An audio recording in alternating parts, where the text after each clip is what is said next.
Creatives are inherently misfit, inherently don't feel like they belong. And that's their ability to tell the stories because they're outside of that story. What if the real challenge of creativity isn't coming up with ideas, but creating the conditions where people believe in them enough to fight for them? Wieden+Kennedy, what makes it distinctive is not that it makes good ads. It's that it's this creative culture. A culture where people have been able to come through its doors over 40 years and feel like they're a part of something that they can feel they belong to and feels bigger than themselves. Welcome back, or welcome to the Finding Mastery podcast, where we dive into the minds of the world's greatest thinkers and doers. I'm your host, Dr. Michael Gervais, by trade and training a high-performance psychologist. Now, the idea behind these conversations is simple: to sit with the extraordinaries and to learn, to really learn how they work from the inside out. This isn't about hacks or shortcuts. It's about understanding what they're really searching for, how they organize their inner world, and the skills they've built to shape themselves and their craft. Today's conversation is with Neal Arthur, the global CEO of Wieden+Kennedy, the iconic creative agency behind some of the most culture-shaping campaigns of the last 40 years, from Nike's Just Do It to campaigns from McDonald's and beyond. I don't think pressure is good in creative environments. The job of senior leadership is to kind of protect the company from those really explicit pressures. You don't put it just on one person. You don't say, Mike, it's on you. You've got 24 hours, and if you don't come up with something good, you're out of here. Like, that's deadly. Why we wanted to have this conversation is because one of the promises of AI is that it will free up human creativity. Neal leads teams of incredibly creative people, and we wanted to understand how he unlocks that creativity, especially in a world that is changing so rapidly with AI. You have to get rid of this notion that AI is this big capital letters thing and just keep messing with it. Have fun doing it. Make it small. Make it feel like a thing that we can play with and have fun with and not feel like there's dire consequences or this thing that we're all waiting for. Because it feels like right now we're like everybody's sitting there waiting for this meteor to hit. As you listen, consider what are the conditions in your life and work that help you be more creative, and how are you building trust that fosters that creativity in your relationships and teams. So with that, let's jump right into this week's conversation with Neal Arthur.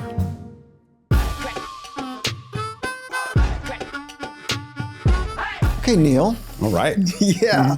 All right. I'm stoked for this because I think a really important conversation for me, and I'll tell you why, is because you are at the helm for one of the most creative agencies on the planet. And you work with highly creative people that have to deliver on time in a world-class way. There's a lot of complexity in what I just said to actually make that happen. And so I really do want to understand how you lead and what are the most important principles that you're working from to help unlock the creativity in people. So before we get to that, what do I need to know to really understand you? Personally? Yeah. Professionally? Or all of it, maybe? All of it. You're a full human. So all of it. I guess that's true. I guess I try to be a full human. My first response to that question would be, I think I grew up in an environment where, I'm going to back way up. Is it okay if I tell you? That's good. From the beginning. Mm-hmm. Yeah. I'm Black. I grew up in an environment that was largely white and a largely Mormon community in San Diego. And so I had a sense of being other that was like really present for me at all times.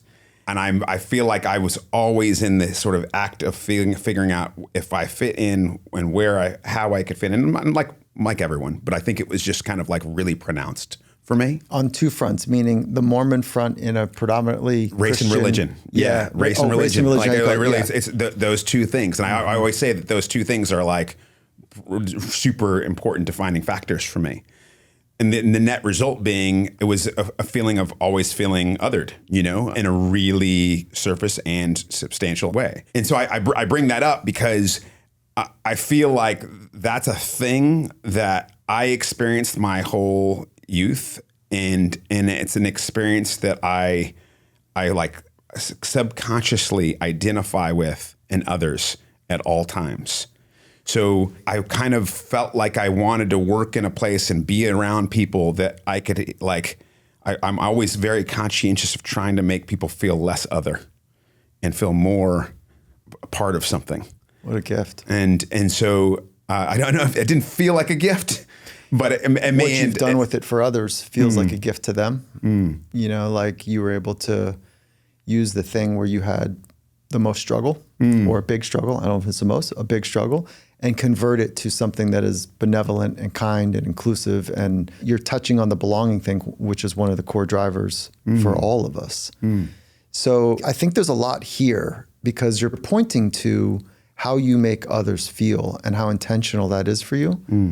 But can we stay here for a minute? Like, what was it like when you had race and religion and you felt othered? Like, what was that experience as a young, pick an age, 14-year-old? Yeah, I mean, I'd say it's younger. Honestly, like I remember feeling at 8 or 9, it was just very apparent that I wasn't like the others, you know, and I didn't know what to do with that feeling. It was just very real. And so I guess like I just always was kind of like part of me, like probably most people, didn't want to feel that way, wished that it didn't feel that way. But then learning to, over time, embrace that and to realize that that doesn't have to be a thing that's problematic, but a thing that's a strength. What did you do when you had that awareness and those feelings when you're younger? Did you bring it to your parents? Did you bottle it up? Did you fight about it? I talked to my parents. My parents were amazing about it. My parents would always, we'd be very, you know, a dinner table conversation all the time. What was your dinner table like? My parents are both big personalities. They enjoyed conversation and like debate. They really liked talking about hard things that were sticky and things that were uncomfortable.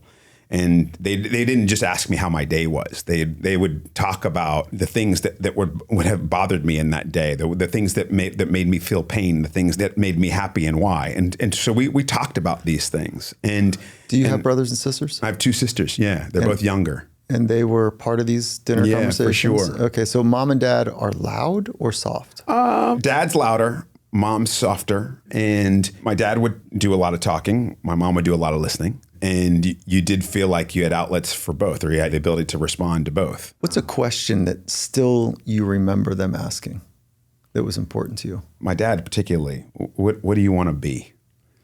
That was always a thing that he would ask. Not what do you want to do? No. What do you want to be?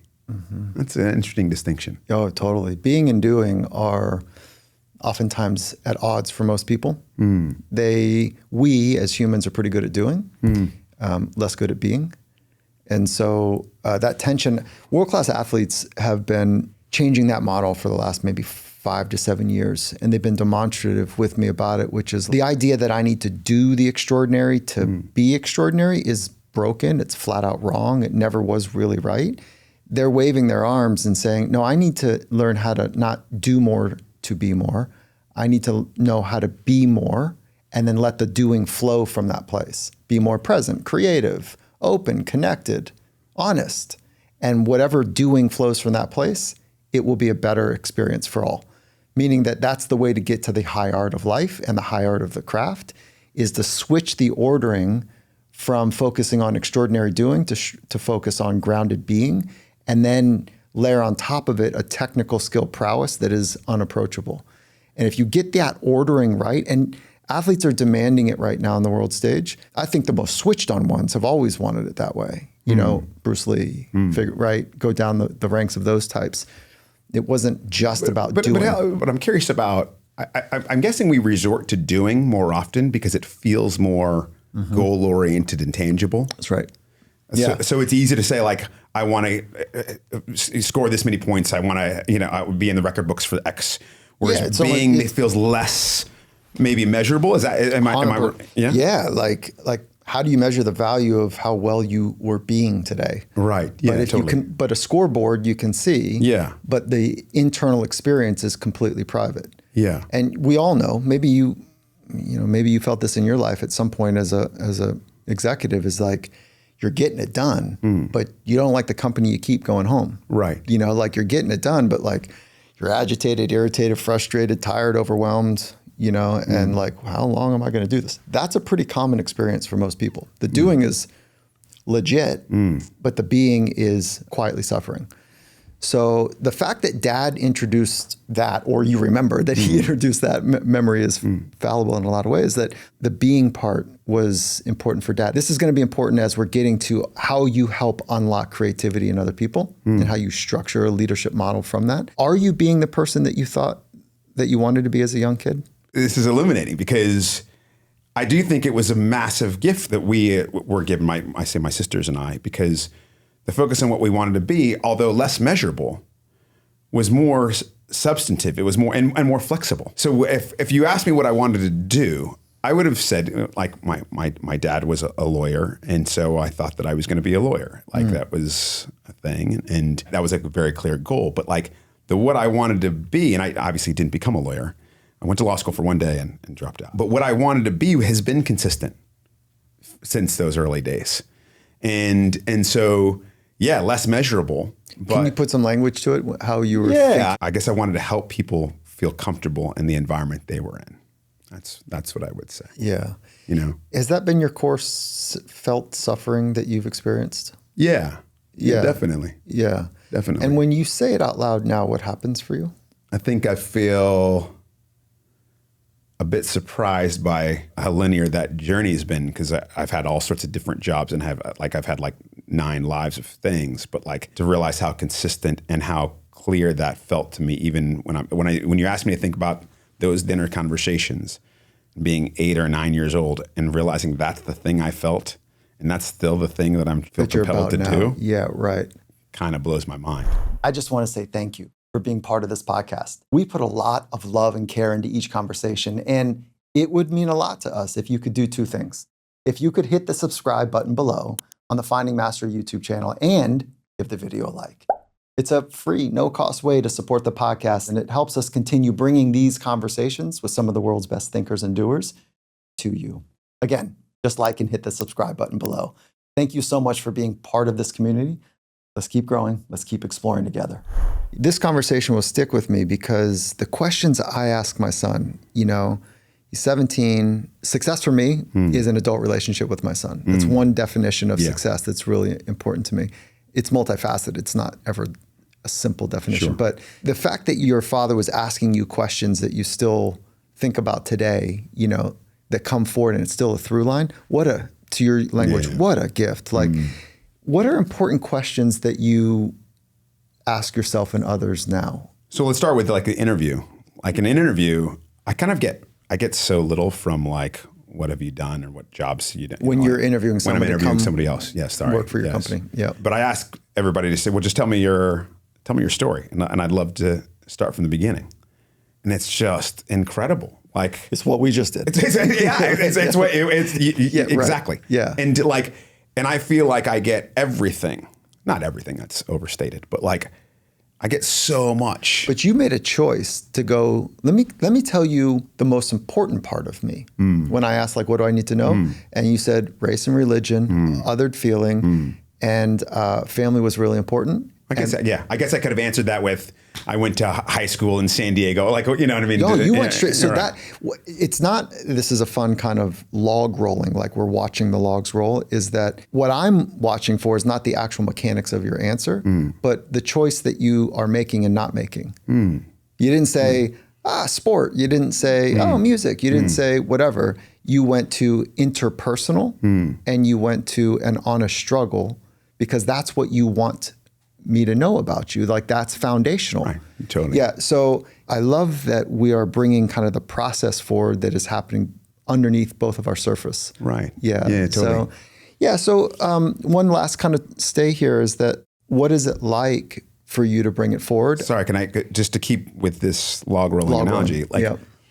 So the question actually isn't to tell me your story. That's an ask. The question really is, who are you?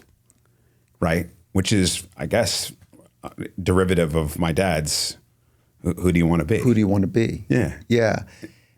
Yes. Who are you is one of the most difficult questions to answer, and it's one of the most ancient of all questions because, some people think it's the wrong question, but it's been around thousands of years, philosophers, theologians.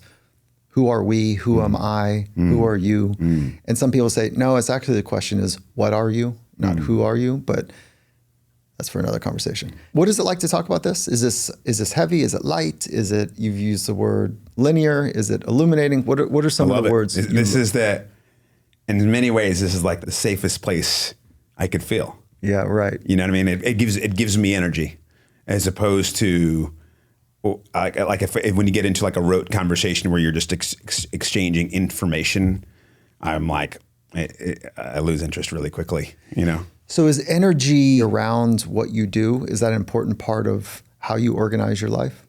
Absolutely. Absolutely. Like, it's one of my favorite things to do is at the end of, this is going to sound really nerdy, but bear with me. At the end of every year, I look at my calendar over the course of, I look at every month and every week, and I look at where I spent my time, and I kind of look at where did I spend time that gave me energy, and where did I spend time that depleted energy.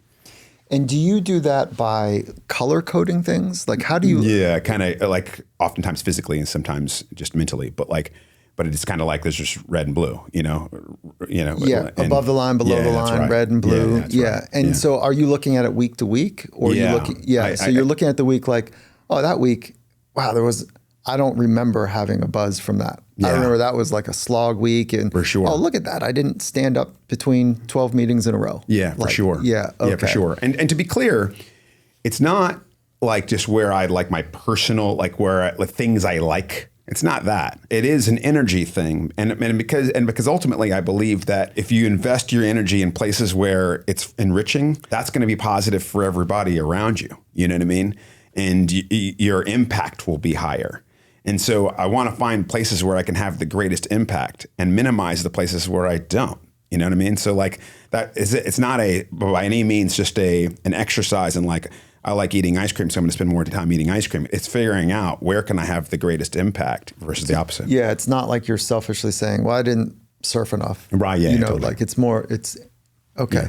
And when you say impact, are you looking to go wide for many, shallow and wide, or are you looking to go deep and long with few?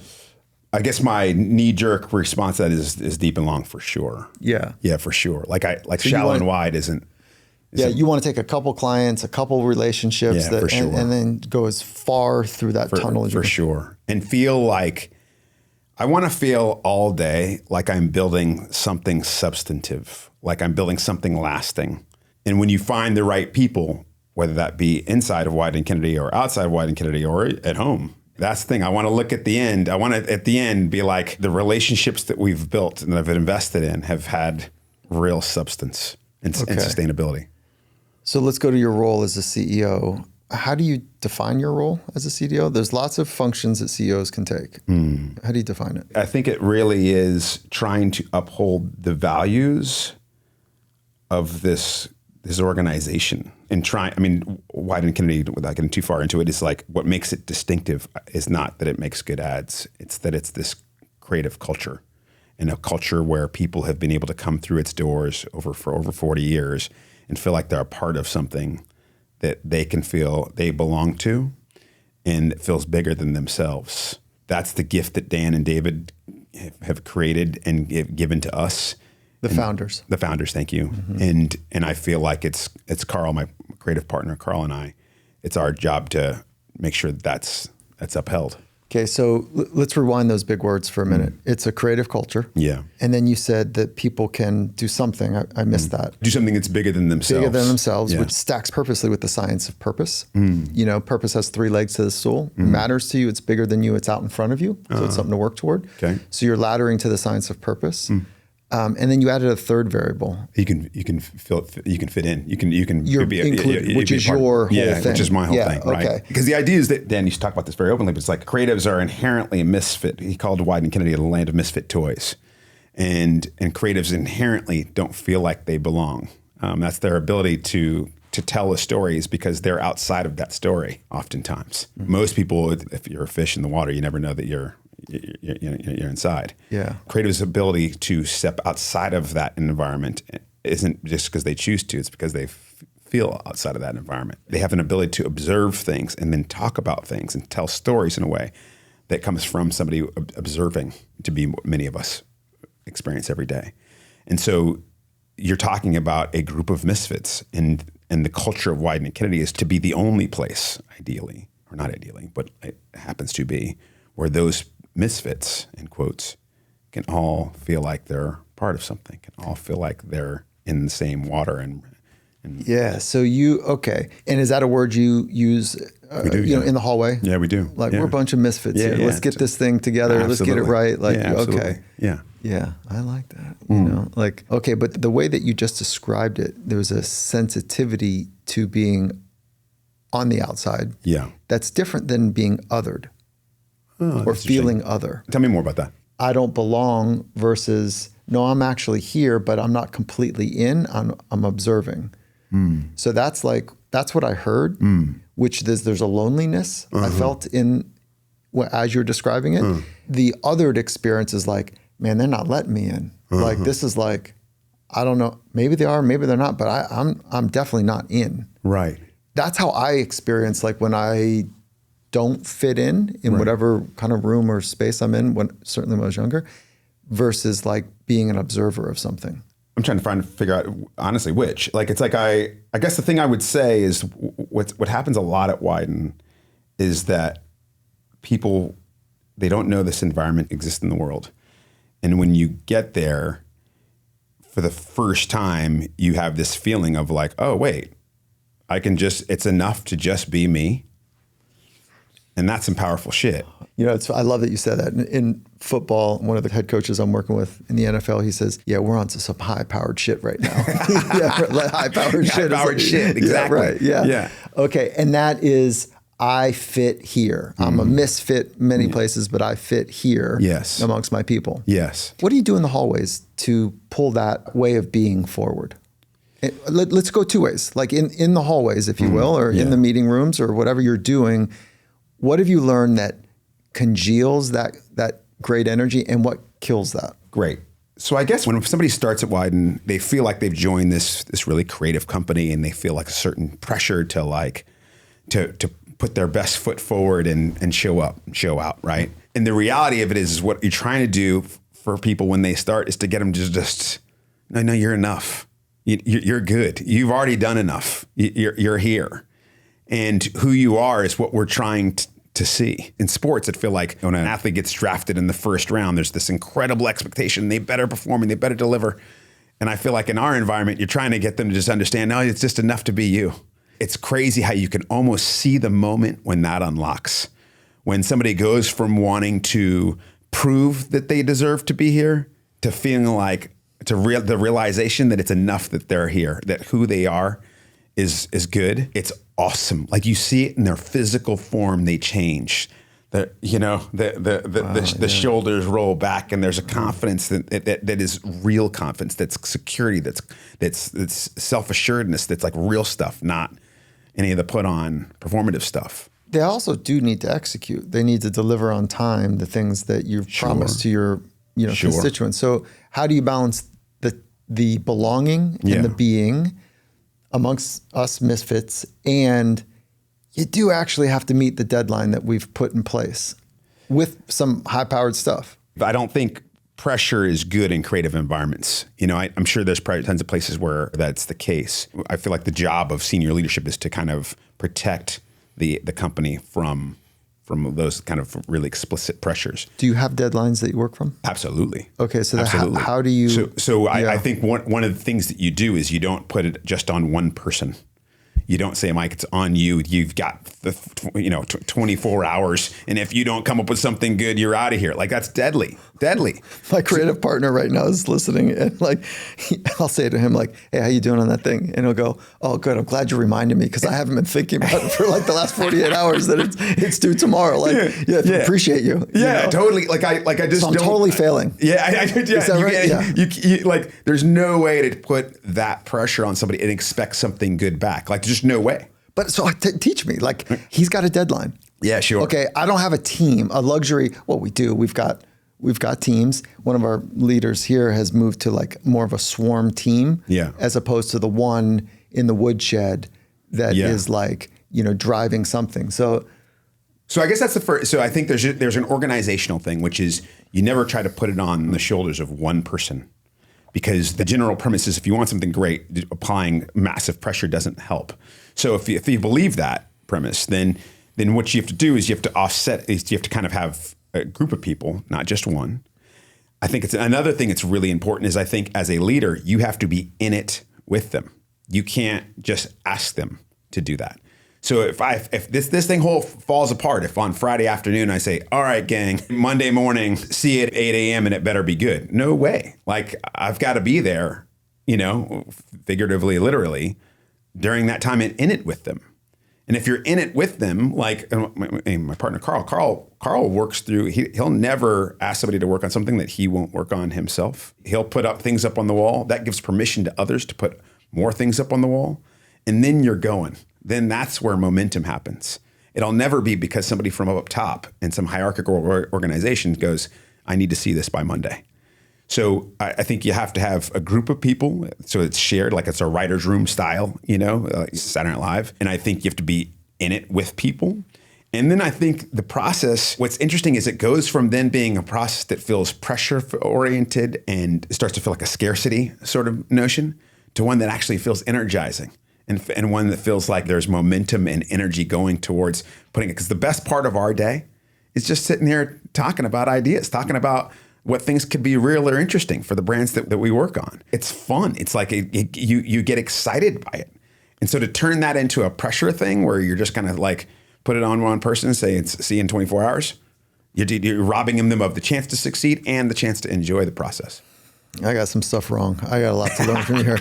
And I'll tell you where I think I'm not doing a great service in this is that I'm in it with them, but then there's like this dynamic that happens for us here at Founding Mastery is we're trying to solve some of the most complicated challenges for enterprise companies to unlock the potential within their people.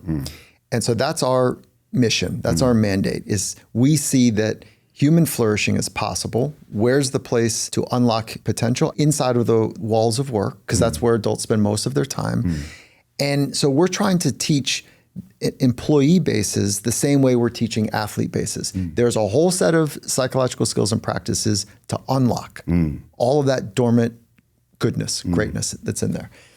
And so there's we've got deadlines of things that we need to do. So we learn from the company, we back in what we think is a good strategy for us to deliver against what they're asking for. Some is off the shelf, some is bespoke. And when we go into the writer's room to create something net new, some folks are in the creative kind of swarm of it. They're like, oh, I like it. I'm going to take it away and go build something because they're more introverted and kind of the lone one. And then they bring it back and sometimes it's a great fit, sometimes it's not to the others. And then now we're a little bit behind schedule. Right. Okay. Yeah, totally. So how would you solve that problem? Because I don't think I'm alone in this. No, totally. Schedules and deadlines are an inevitable part of our reality. And by the way, that's for any creative form, like, LA studios, and it's everywhere, know? Right. But I do think you have to create a space where it doesn't feel like that's the driver. Like it might be there. And every creative has a deadline in their mind somehow. So that's not a foreign notion, the idea that there's a time in which that thing has to get handed off. The difference though is that can't be the thing that's driving the process. That's where it gets deadly. Yeah, where it gets really tricky is that I think two things for me is I do really good work, great work even, when I'm up against it. Yeah, sure. Right. And I think most people can go, oh yeah, I know what that feels like. Yeah. And some people it's overwhelming. Some people, they like it, some, whatever. So I like that. And then there's a part of me that I'll give you a concrete example is that let's say there's something that's due on Tuesday at 2:00. Yeah. And I might spend a week kind of putzing around, cleaning my office. Yeah. Let me go back to college. I might just organize my office or my desk for hours before I start writing. Yeah. But I'm not really just trying to get my papers in order and my pens in the thing. Yeah, totally. Right. Yeah. And then I know that I'm backed up against it. But what if I have a little ADD in there? Yeah. And now I'm just kind of all over the shop and I've mismanaged my time alignment. Yeah. And now I've only got a half hour to deliver something that I actually needed 5 hours to deliver against it. So how do you manage against the disorganized, creative thing that some of the ADD type minded swirls can go on? This is not a psychological assessment, but I would say 95% of Wieden+Kennedy is ADD. and I'm raising my hand as one. Yeah. So inefficiency is kind of part of the place. You said something that was really important. You said, I do my best work when I'm up against it. Yeah. What's the it?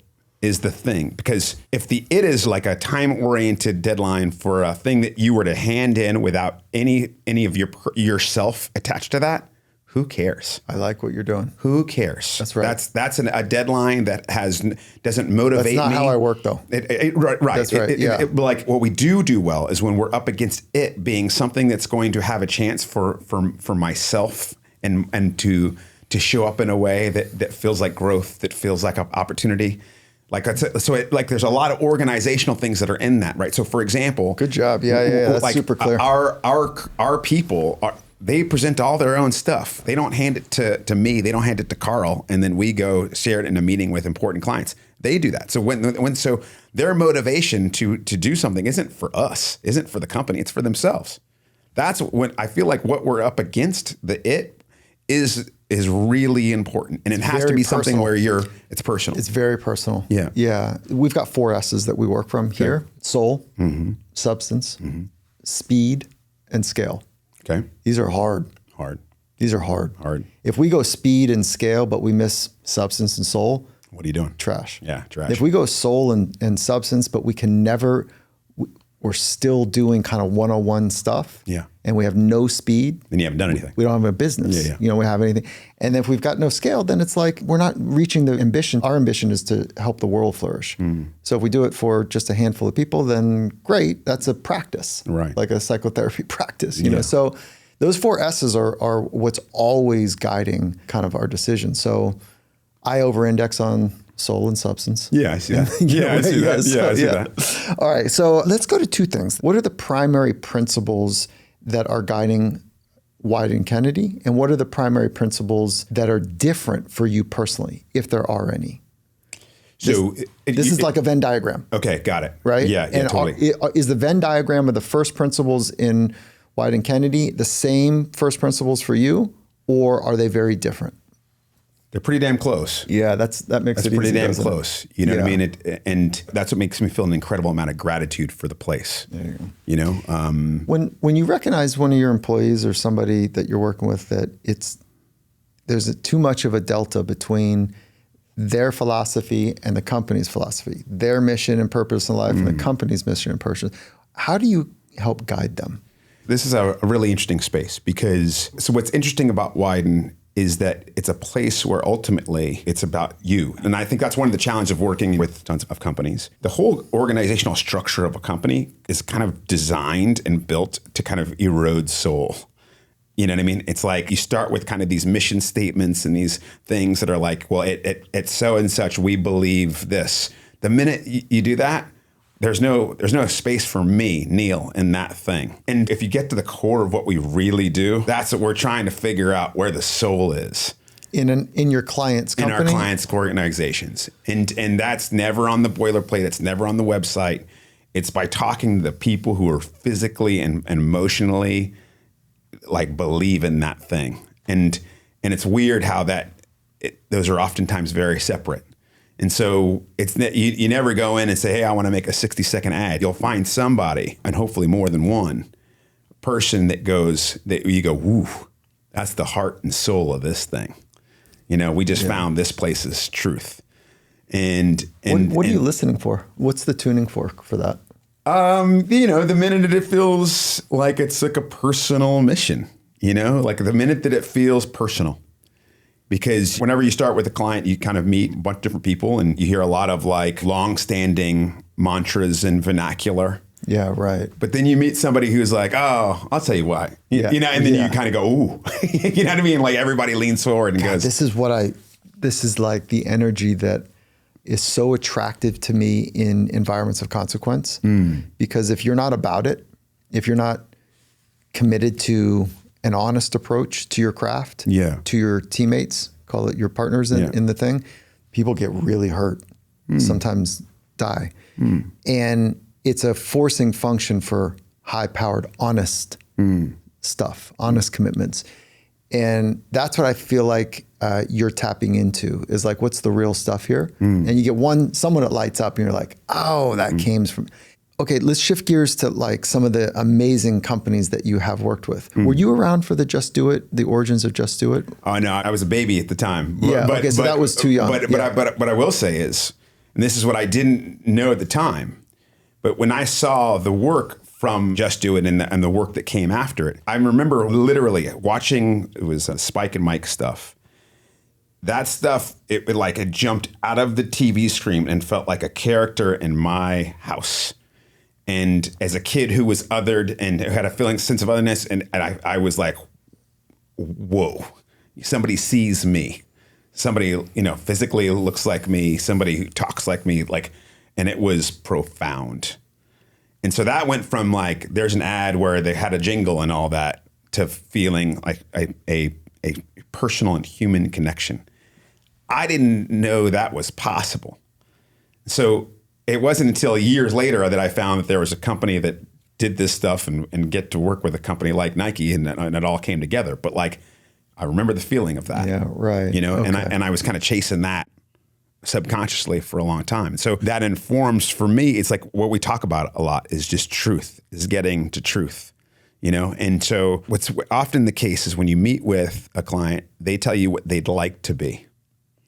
Here's how we'd like people to see us. And you go, oh, it's never that interesting. And when I say interesting, I mean in a soulful way. Mm-hmm. But then you find somebody who can talk about who they are and they're proud of it. That's when you go, okay, now we're cooking. You know what I mean? Do you have an example that you could bring forward about that of a company that has gone through that journey with you? Yeah, I would talk about a recent one. McDonald's has been interesting because McDonald's was a company that it's so easy to get kind of lost in the noise. There's so much noise out there about, everyone has an opinion, about McDonald's. And so it gets very easy to kind of get distracted by all the opinions. That's what there's a cacophony of noise out there now with social media that so everyone, you're kind of constantly reading your critics, and it can be harder, I think, than ever to be proud of who you are and what you're about. And it's been awesome with McDonald's that there's this whole thing about fan truths. And the reality of it is that everyone has experiences with McDonald's and everybody has something they love about this brand and the product itself. And so when you lean into that, it can create something magical, So when you lean into what people love about you, it's almost always more because it's first of all true. What they love about you. Yeah. What about in advertising, there is a thing that is either intentional or accidental, but relatively destructive, which is if it bleeds, it leads. If it stirs something up in somebody that is gripping, there's usually some anxiety formed with it. So the idea of the approach that you're not enough unless you have our stuff. Yeah. It makes me crazy. Yeah, it's doing a lot of harm. Yeah, totally. I don't know where you guys sit with it, but I'll give you a good example is that one of my colleagues, I'll keep the brand out of it right now. It's a multinational. Aren't the holidays stressful? Come have a cup of coffee with us to ease your stress. Okay. I'm seeing the stress part of you and I'm saying, I'm going to solve your stress. Okay. As opposed to, aren't the holidays amazing? Family, friends, singing, gifts. It's an awesome time. Come with us. We love to celebrate with our people. Have a cup of Joe with us. Okay. So that idea, I see the good in you, the amazing in the moment, as opposed to I see the weakness in you or the stress in you or the vulnerability in you, and I'm going to solve it. So I consider that below the line versus above the line. Yeah. And there's below the line coaches, there's above the line coaches. They see the potential in you versus they see all the mistakes you make. Yeah. In advertising, there's above the line and below the line. Where do you guys sit? Or is this even a conversation that you would have? And it's really interesting because we do find this, and I say this without any hubris at all. It's we don't think of ourselves really as an advertising agency. It's because I think advertising is the core. You say creative. Yeah. Creative. And I think even within that, there's a distinction because I think the advertising and oftentimes what you associate with advertising is one of kind of cheesy persuasion. How can I get you to switch the water you're drinking because because you like this color or you like the way this music sounds? We're not in that game at all. Our thing is to basically just try to figure out who you are at your best as a company, and how do you make that a bat signle out to the world? That's a complete above the line approach. Yes, I guess. Yes. And so I'm seeing if you're my surfing coach, if you're my basketball coach, and you're seeing what I could be capable of, if it lined up brilliantly and it's amazing, and if I really kind of did some work, that's possible for you, right? Okay. Yes. So as opposed to like, poof, we got some work to do. Jesus, like, your left foot's a mess. And that's, yes. And I'm not familiar with the distinction of above the line, below the line, but I'm identifying very strongly with it because my personal experience, as an athlete, I was two different athletes. What sport? Variety of sports, but baseball and football. Mm-hmm. And I was two different athletes. I was an athlete that was a good athlete and had tons of potential with a coach who believed in me. And with a coach who was more negative and tried to motivate me through my shortcomings, I was a disaster. How do you take those practices or what you experienced and bring that into leadership? One-to-one. Like I never want to be that coach. So how do you actually do it when you're sitting one-on-one with somebody? What's happening inside of you, or what are the words that are coming out? Well, I just always want to focus on what's on your potential. I want to focus on the good things that you've done. And even the negative things, I want to talk about them in the context of just being an opportunity, not a failing, not a character flaw. So let's make it even more concrete. Let's say that I ask you a different question, which is, for what reason do you fire people? Ooh. How about it? Yeah, okay. I fire people for a variety of reasons. One, if they don't feel like they don't have the intention to make the place and the people around them better. That's game over, Because that is an assault to a first principle in your life and the broth for creative expression at Wieden+Kennedy. Absolutely. Both. Yeah. Both. Yeah. Because you're trying to destroy a very sensitive and critical creative environment. And how do you coach them if it's a blind spot and they don't realize that complaining, talking about someone behind their back, or withholding information, they thought that was okay? I don't know. Yeah, you're right. Actually, just not okay. Not okay. So you hit it square. You're like, absolutely. Listen, this behavior is unacceptable. This may have been okay somewhere at other places, and you could have. And I understand that there are environments where that is the case, because you do have to. I do want to acknowledge that there are environments where that might be the norm. Yeah, right. So that's okay. It's not. I don't want to assume that it's their personality or their way of being, but that's not okay here. And this is a culture that is built on the ability to collaborate and work with other people and care for their personhood. How many strikes do you give? Not that many. Is this a one and done, or is this like it depends. Like two strikes in there? Like I don't have a hard and firm, but right. But basically, if you are aware that that's a thing that's not accepted here, and you do it anyway. Yeah. What about being late? We'll go back to that tension of schedules and timelines for the creatives. Oh, we're really laid back about that. Yeah. I mean, being late's kind of part of the game. You know what I mean? I knew you were going to say that. You know what I mean? That's one of the most common calls they have to make is the clients being like, "Hey, sorry." Right. You know what I mean? And it, and honestly, it's not a big deal to me because it's not like by intention or design, because I think late without, I think it's very different. I think being late without regard for the other person is disrespectful. But for me to call a client and say, I know that you need this by today, we're close, and if you gave us 2 more days, this thing will be what you deserve and what you need. That's a different conversation. I think that there's a form of respect in that. Yeah, no different than for the coaches and athletes in our community that are like, if you're going to be late to a practice, I'm thinking, my son's youth coach, he's like, what sport? Volleyball. Okay. Yeah, indoor. And he's like, man, it's hard getting kids nowadays to be on time. It's like parents and that. And he says, I'm doing them a disservice because I have not been holding that line.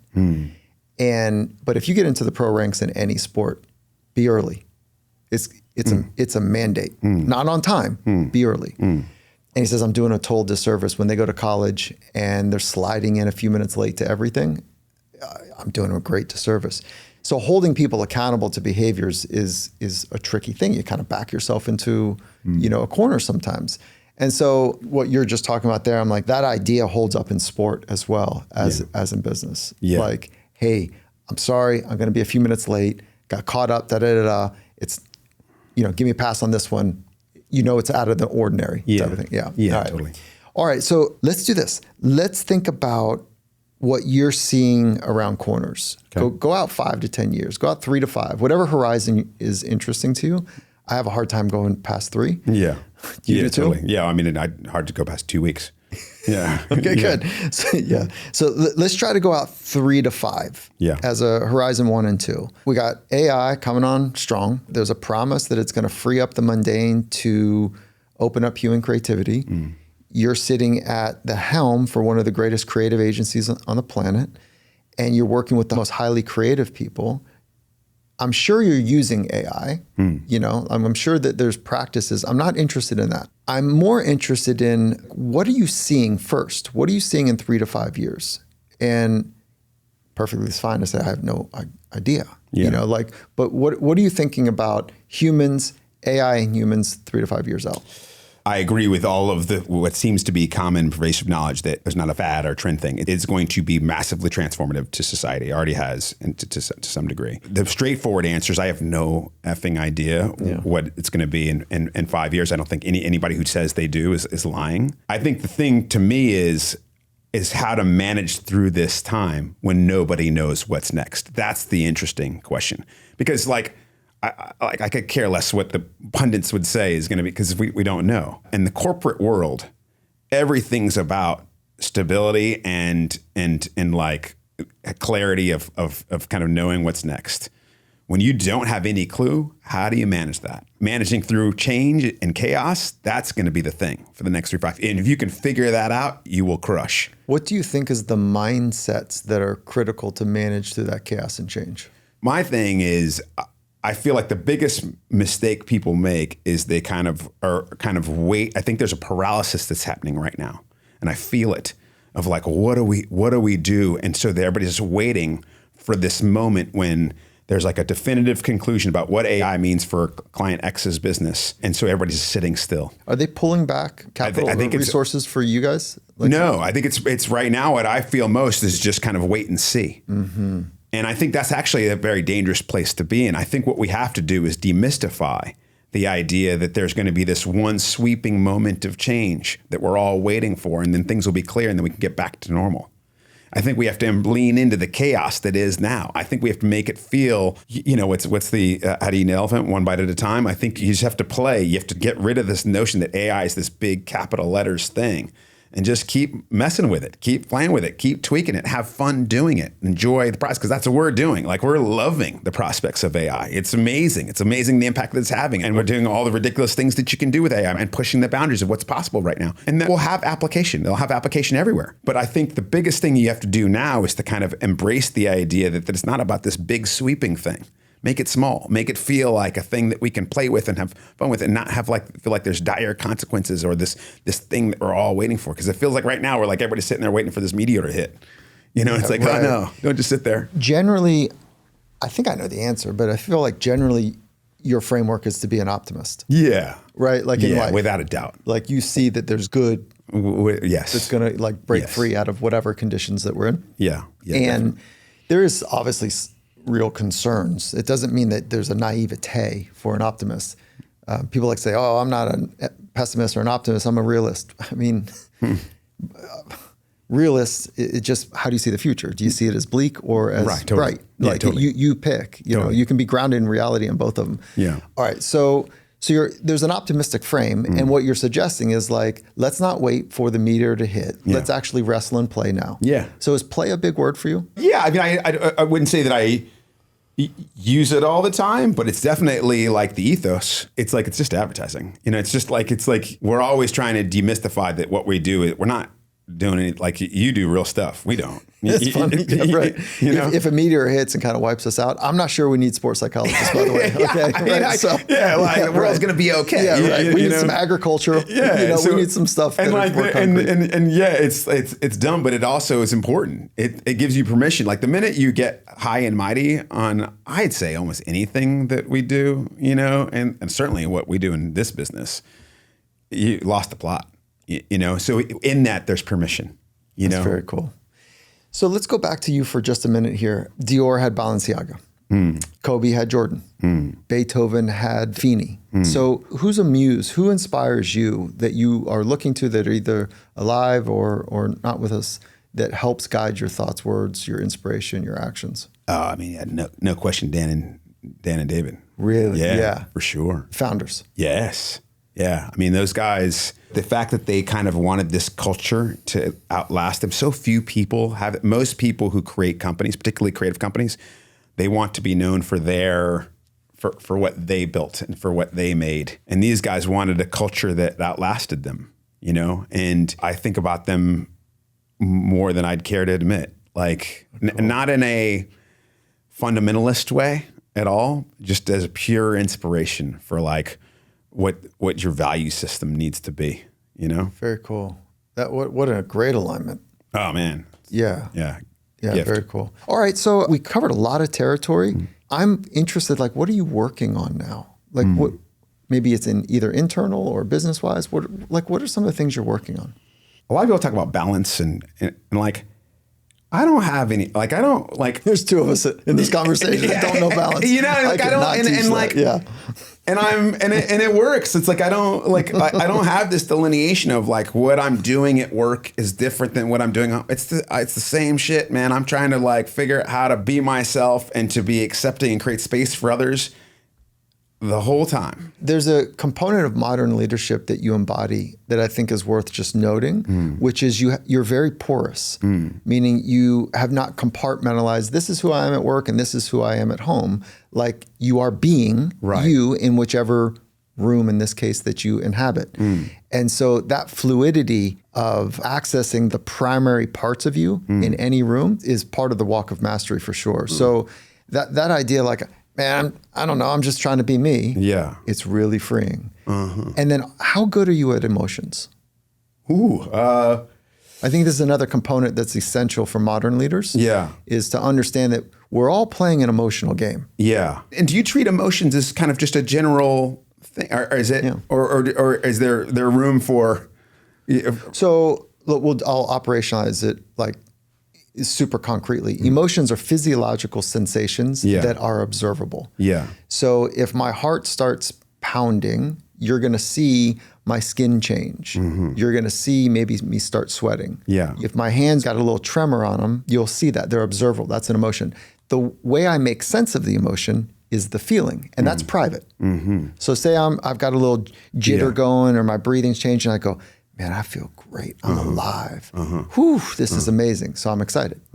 So the label is excitement, right? Yeah. But if I go, oh man, this is too much. I don't like how this feels. Then I'm nervous. Right. So the emotion is the physical and the feeling is more psychological. It's private. Yeah. So if you want to do something amazing in life, the game is about emotions. Absolutely. Yeah. Because I'd say that's the business that we're in. Yeah. Well, you're getting people to kind of move and be connected and like whatever. But like I'm talking about for you, like emotions in the workplace, emotions at home, emotions in your car. Okay. Like, right. Yeah. Right. Like so with that context, I would say that was actually, you've helped me a lot. But that would be the thing when you say, what am I working on? It's allowing that to be up front, because so much of bring it to the surface, dude. We need you. So much of like what happens, I feel like is, you know, as a kid, it's okay to be emotional early on, and then all of a sudden there's kind of like, well, let's manage these. And I feel like what I'm actually working on is the ability to have those emotions live front and center all the time. That's right. What gets in the way of it for you, uniquely you? Just speak for yourself. Oh, the idea that I'm supposed to be this level-headed as maybe a leader, you're supposed to be fairly unflappable. And it's not like, you know, you know me well enough in this short time, and I'm not a throw things at the wall person. So that's not like I'm not going to put anybody in danger. You know, it's just a question of, can I have the freedom to voice and feel frustration and have that? Because we create spaces to do that in the process of creating ideas. But I don't know that we have the space to be that all the time. Neal, you're the adult in the room. Okay, right? So like, you know, I say that because at one time adults told us, hey, keep it together. Yeah, that's right. Hey, suck it up. Yeah, you know, totally. Or like, wow, that's a lot of emotion. Like, are you sure? Like, can we do that later? Like, and there's time and place. Don't get me wrong. Like, you know, there's an art to what we're suggesting.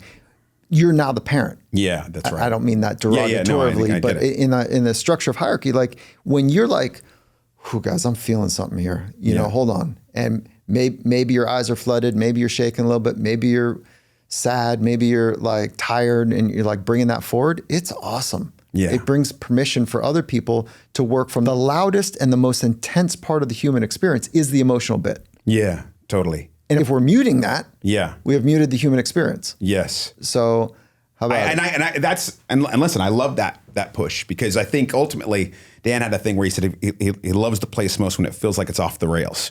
Yeah. And if I were to break that down, he's getting at what you're saying, where it feels like it's a collection of 2,000 people that are being able to emote. So that is like the Olympics are for big emotions. World championships are for big emotions. Absolutely. And if you're not comfortable or skilled at working with big emotions, it becomes too big. Absolutely. Okay. Now, off the rails bit is, this is what it feels like for me, is when I have choices.